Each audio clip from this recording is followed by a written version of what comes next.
বলছি বন্ধুরা, আমি উষা দাস কিচেন ব্লগ থেকে বলছি। আমি আজ কাঁচা লঙ্কার আচার বানাতে চলেছি। কিভাবে বানাবো দেখুন। আমি লঙ্কাগুলোকে ধুয়ে ভালো করে শুকিয়ে এখন আমি একটু একটু চিড়ে চিড়ে, অর্ধেক লঙ্কা চেরা হয়েছে, অর্ধেক হয়নি। কাগজি লেবু লাগছে একটা, হলুদের গুঁড়ো লাগছে, আর লাগছে বিট নুন, আর এখানে লাগছে সাদা নুন, আর লাগছে সর্ষের তেল, আর এখানে লাগছে আমি নিয়েছি মৌরি, সর্ষে, জিরে, মেথি আর ধনে। এগুলোকে আমি ড্রাই রোস্ট করে তারপর এগুলোকে আমি গুঁড়ো করে নেবো। আর কিভাবে বানাচ্ছি আপনারা আমার সাথে থাকুন, দেখুন। আমি প্রথম থেকে লাস্ট পর্যন্ত আপনাদেরকে দেখাবো, আর দেখতে থাকুন। প্রথমে আমি লঙ্কাগুলো ছুরি দিয়ে চিড়ে নিচ্ছি। অর্ধেক চেরা হয়ে গেছে বন্ধুরা, অর্ধেক আমি চিরছি। একটু কেটে না নিলে এগুলো নুন টুন ঢুকবে না। এভাবে লঙ্কার আচার বানালে এটা সংরক্ষণ করে আপনারা বছর দিন রাখতে পারেন। এটা রোদও খাওয়াতে হবে না, কিছু না। আপনারা আমার সাথে থাকুন আর দেখতে থাকুন কিভাবে বানাচ্ছি।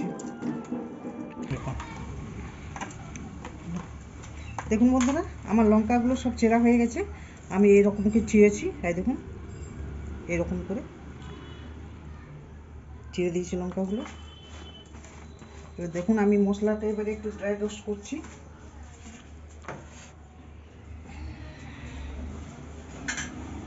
আমি সব যত মশলা নিয়েছি সব আমি এখানে ড্রাই রোস্ট করছি।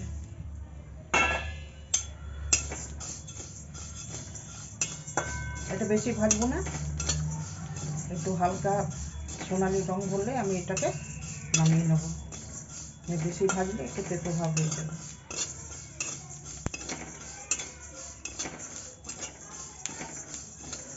এটা ঠান্ডা হয়ে যাবে, তখন আমি এটা মিক্সিতে গ্রাইন্ড করে নেব।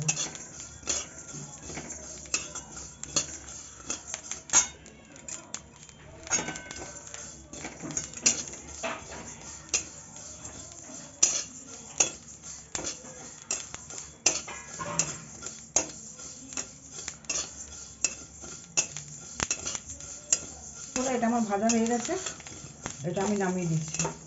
বেশি ভাজলে একটু নিচে নামিয়ে আমি নেড়ে নেবো, নয় বসে যাবে। ঠান্ডা হয়ে গেলে আমি মিক্সচার গ্রাইন্ডারে গ্রাইন্ড করব। কড়াইয়ের মধ্যে তেল দিচ্ছি। তেলটাকে আমি পুরো গরম করব। তেলটা যখন ধোয়া উঠবে তখন আমি তেলটা নামাবো। লঙ্কাগুলো ভালো করে বন্ধুরা ধুয়ে নেবেন। ধুয়ে নিয়ে ভালো করে শুকিয়ে বা গামছা করে ভালো কাপড় করে মুছে নেবেন।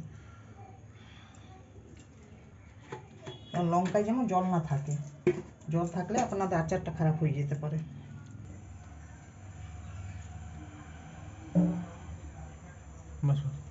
দেখুন বন্ধুরা, আমি কমসে কম 250 মতো তেল দিয়েছি। এই তেলটাকে আমি হিট গরম করে নেব। যখন তেলের মধ্যে ধোয়া উঠবে তখন আমি তেলটা নামাবো। আর এই গরম তেলের মধ্যে আমি লঙ্কাগুলো দেবো। আপনারা দেখতে থাকুন, আমার সাথে থাকুন প্রথম থেকে লাস্ট পর্যন্ত। স্কিপ করবেন না, স্কিপ করলে বুঝতে পারবেন না, দেখতে পারবেন না, আপনারাও বানাতে পারবেন না। আর প্রথম থেকে কিছুগুলো টিপস আছে, ওগুলো দেখলে আপনারা নিজের মতো করে বানাতে পারবেন। দেখুন বন্ধুরা, আমার তেলটা হয়ে গেছে, পুরো ধোঁয়া উঠছে। তেলটা ধোঁয়া উঠছে, আমি গ্যাসটাকে অফ করে দিচ্ছি।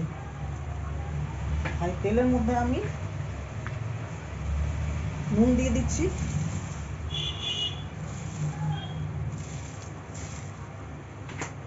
আর দিচ্ছি হলুদ।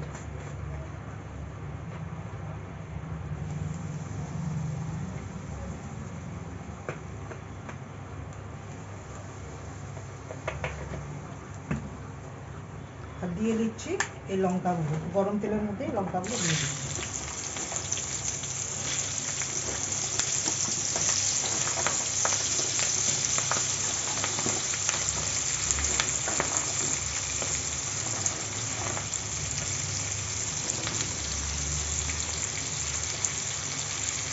বন্ধুরা, এখানে আমার লঙ্কা 500 থেকে বেশি আছে, 700 মতো লঙ্কা আছে।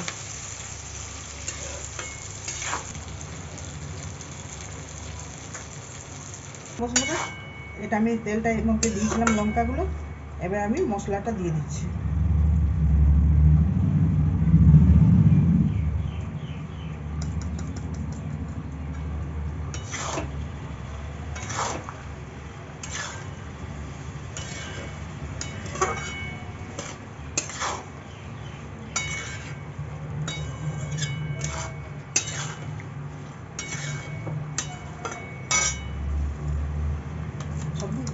দিয়ে দেবো আর কি, মশলা কম হয়ে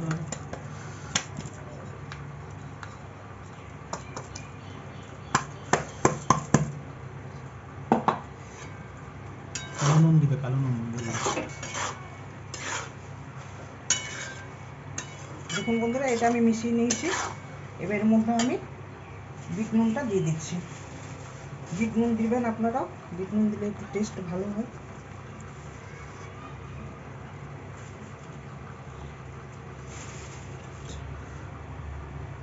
পাতি লেবুর রস দিয়ে দিচ্ছি, টক টক ভালো লাগবে।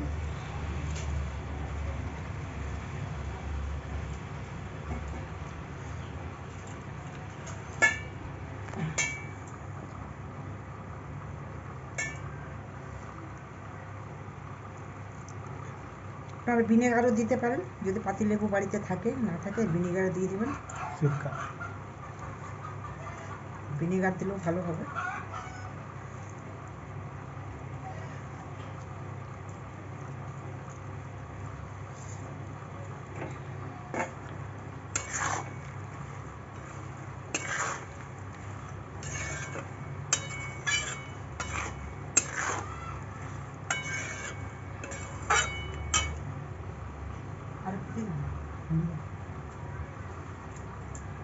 আর একটু দিচ্ছি কাগজি লেবু। আপনারা যেমন টক খাবেন সেই রকম দিবেন, আমি একটু বেশি করে দিলাম।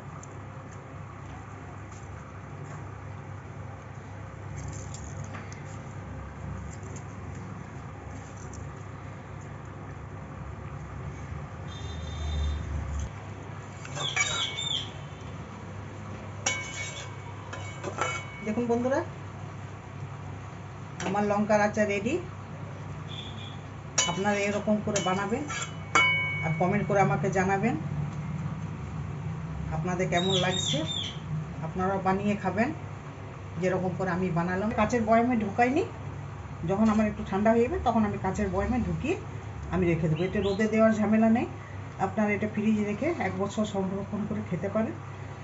আর যদি আমার ভিডিও ভালো লেগে থাকে, যদি এই রেসিপি ভালো লেগে থাকে, তাহলে আমার চ্যানেলটাকে একটা লাইক, শেয়ার, কমেন্ট ও সাবস্ক্রাইব করে দিবেন। আর আমার সঙ্গে থাকার জন্য আপনাদেরকে অসংখ্য অসংখ্য ধন্যবাদ।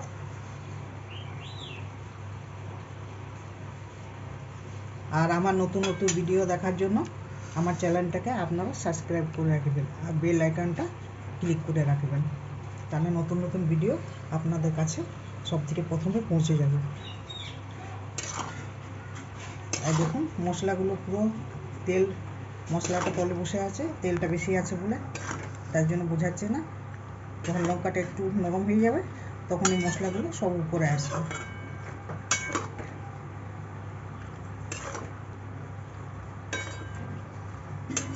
দেখলেন তো বন্ধুরা কিভাবে লঙ্কার আচার করা হয়, এইভাবে আপনারাও করবেন। আমার সাথে থাকার জন্য অসংখ্য অসংখ্য ধন্যবাদ। আপনারা ভালো থাকুন, সুস্থ থাকুন এই কামনা করি। জয় হিন্দ, জয় ভারত, ধন্যবাদ।